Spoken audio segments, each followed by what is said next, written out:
सभी लोग जरा स्मरण करेंगे। शिवलिंग के अंतर्गत 3 स्थान ऐसे बताए गए हैं जो हमारे को एक बल देते हैं, हमारे भीतर की एक ऊर्जा उत्पन्न करते हैं। हमारे अंदर कितनी भी कमजोरी होगी, अगर आपने वो 3 स्थान पर हाथ का स्पर्श कर कर पंचाक्षर मंत्र नमः शिवाय या षडाक्षर मंत्र ओम नमः शिवाय या श्री शिवाय नमस्तुभ्यम का स्मरण किया है, तो वो स्थान का स्पर्श करते ही आपके अंदर एक ऊर्जा, एक एनर्जी, एक बल आपके अंतर्गत आता चले जाएगा, एक ऊर्जा आपके अंतर्गत आती चली जाएगी। 3 स्थान, पहला जो ये जलाधारी बनी हुई है, ये जो गोल जो भाग आता है, जलाधारी में जो भी गोल भाग है वो गोल भाग का हाथ से स्पर्श करना, अर्थात जो माता जी का हस्त कमल है पार्वती जी का, वो जो गोल जलाधारी है जिस पे शिवलिंग रखा हुआ है, वो गोल जला, ये जो चरण है जहां से पानी बहकर जाता है उस स्थान पर नहीं, जहां गोल भाग है उस गोल भाग पर अपने सीधे हाथ का स्पर्श करना और श्री शिवाय नमस्तुभ्यम का जाप या पंचाक्षर मंत्र या षडाक्षर मंत्र ओम नमः शिवाय का जाप करना, पहला। दूसरा स्थान, जहां से पानी बहकर जा रहा है उस स्थान का पानी जहां से बहकर नीचे गिरता है वो भाग पर अपने हाथ का स्पर्श, जहां से पानी बहकर नीचे गिरता है, जो जल आप चढ़ाते हो वो जल बहकर जो नीचे की ओर जाता है उसका स्पर्श, और पंचाक्षर या षडाक्षर या श्री शिवाय नमस्तुभ्यम मंत्र का जाप। फिर तीसरा स्थान बताया कि शिवलिंग में किसी भी स्थान पर अपनी हथेली का स्पर्श, केवल हथेली का स्पर्श, उसमें उंगलियों का स्पर्श नहीं, केवल हथेली का स्पर्श, और पंचाक्षर या षडाक्षर या श्री शिवाय नमस्तुभ्यम मंत्र का जाप। ये 3 स्थान ऐसे बताए हैं कि आपके शरीर में अगर बिल्कुल भी इतनी एनर्जी नहीं है कि आप 2 कदम चल सकते हैं, तो शंकर के मंदिर में, शिवालय में जाकर ये 3 स्थान का स्पर्श करिए। मंदिर से जब आप बाहर निकलेंगे तो खुद के बल पर निकलेंगे, कोई आपको उठाने के लिए जरूरत नहीं पड़ेगी। एक बार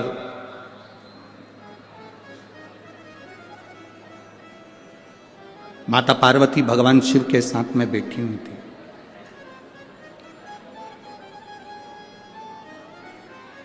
और माता पार्वती जब भगवान देवाधिदेव महादेव के साथ में विराजमान थी, थोड़ी देर बाद भगवान शंकर ने पार्वती जी से कहा, मैं भ्रमण कर कर आता हूं, तुम इस नंदन वन का दर्शन कर लो,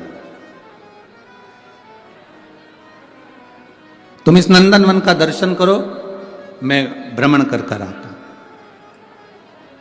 और नंदन वन किसको कहते हैं, हमने पहले भी कथा में कहा, नंदन वन काशी को कहते हैं।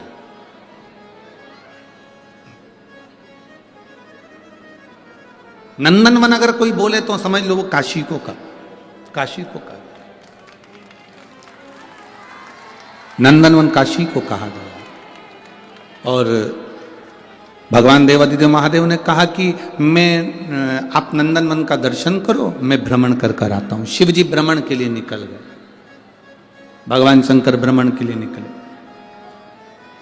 और नंदनवन का दर्शन माता पार्वती जी कर रही थी। थोड़ी देर बाद आकर बाबा देवाधिदेव महादेव बैठ गए।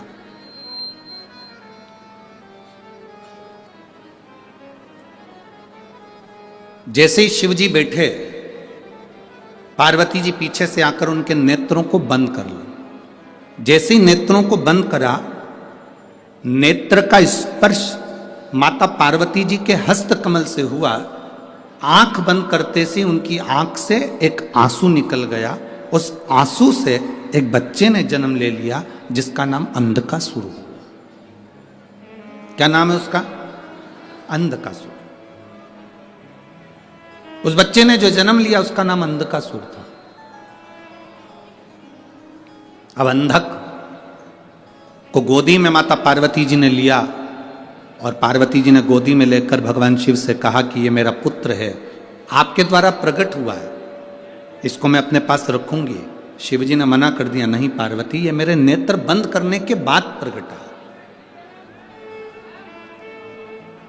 ये कथा हमको सीखने के लिए है। भूखे को भोजन कराना है, जीते जी करा दो। प्यासे को पानी पिलाना है, जीते जी करा दो। लंगर लगाना है, जीते जी लगा लो। हम उल्टे चलते हैं। मरने के बाद हम ब्राह्मण को घर में बुलाकर कहते हैं, सब लोग हम तुम्हें को भोजन करा दे, मेरे पूर्वजों को मिल जाएगा। शिव महापुराण की कथा कहती है, अपने जीते जी अपने हाथों से दान करते चलो, अपने जीते जी अपने हाथों से पुण्य करते चलो। आज किसी ने एक प्रश्न किया था, गुरुजी हम अपने पैसे को ऊपर तक कैसे ले जा सकते हैं? हम अपने धन को ऊपर तक कैसे ले जा सकते हैं? आज किसी ने प्रश्न किया कि हम हमारा धन ऊपर तक कैसे लेकर जाएं? आपके पास कोई, जैसे आप शुगर का उपाय बता देते हो, जैसे आप बीमारी के उपाय बता देते हो, किडनी लीवर के उपाय बता देते हो, जैसे आप हर चीज़ के उपाय बता देते हो और लोग उसको कहते हैं कि आपने उपाय बताया, टोटका बताया, ये बताया, तो आपके पास कोई ऐसा उपाय है कि हमारा पैसा हम ऊपर ले जाएं?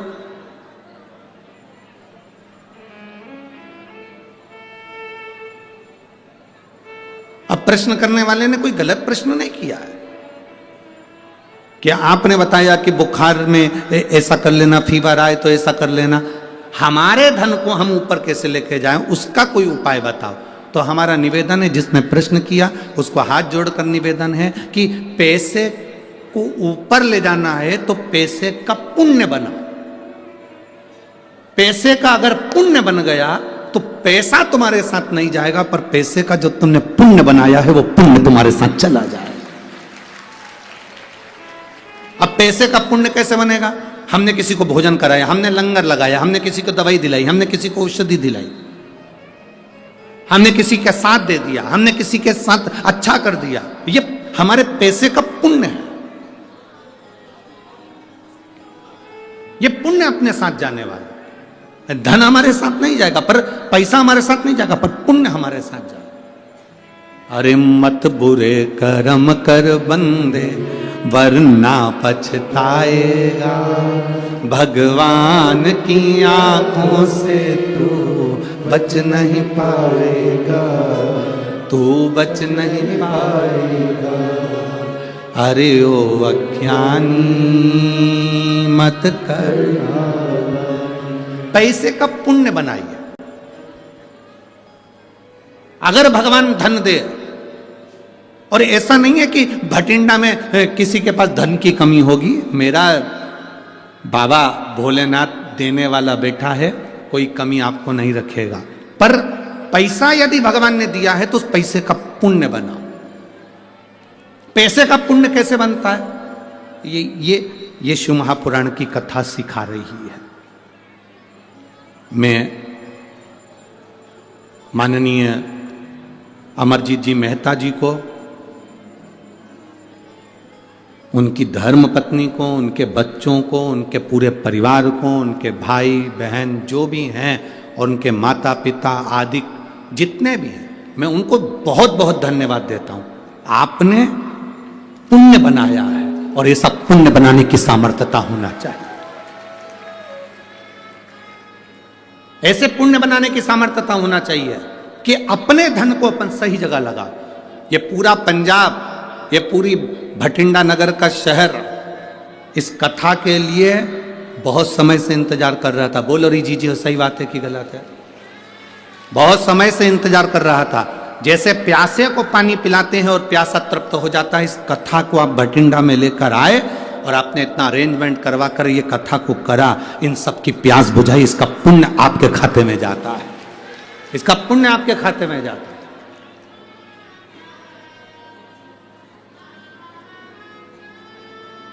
लाख आप अपने बच्चों का ब्याह करना, लाख आप अपनी बेटियों का ब्याह करना, अपने भाई का ब्याह करना, इसका ब्याह करना, उसका ब्याह करना, जो आनंद आपने जो 7 दिन की शिव पुराण में लिया होगा वो आनंद तो आपको विवाह में भी नहीं आएगा, क्योंकि ये भक्ति भगवान की है, ये अविरल भक्ति है, अविरल भक्ति।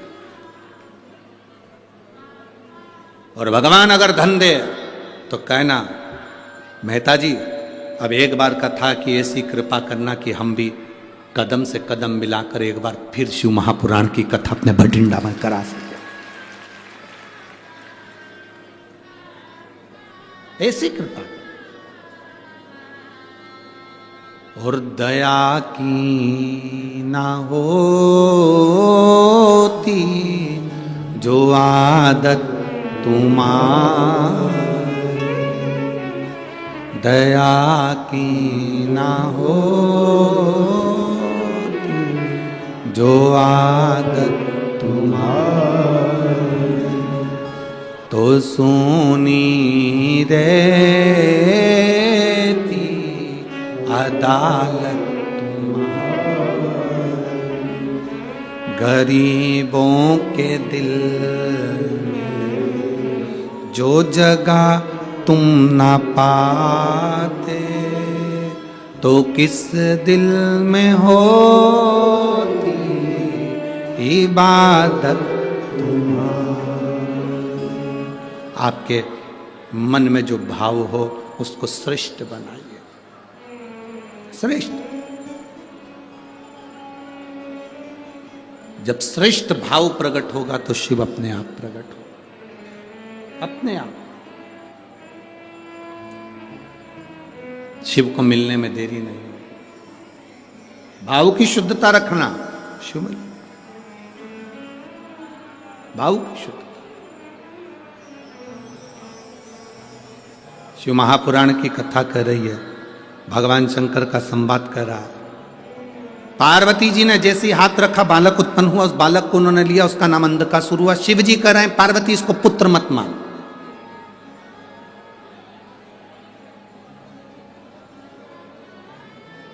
पार्वती इसको पुत्र मत मान।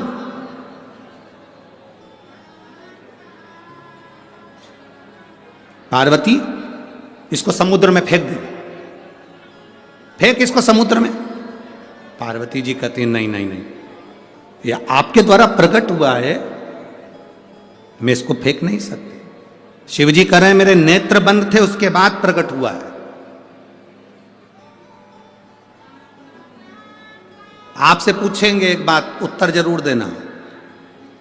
दिन में कोई तुम्हारे यहां आए, दरवाजा बजाकर तुम्हारे यहां आए, बेल बजाकर तुम्हारे यहां आए, वो तुम्हारा कौन कहलाएगा? अतिथि, मेहमान। बोलो सही है कि गलत है? रात को तुम सो गए, दरवाजे बंद, खिड़की में से कोई आए, अतिथि कहलाएगा? चोट्टा, वो अतिथि नहीं कहला, वो चोर कहलाएगा। दिन में आता, बेल बजा कर आता, दरवाजा बजा कर आता, हम उसको चाय भी पिलाते, भोजन भी कराते, अतिथि का आदर भी करते। अतिथि देवो भव।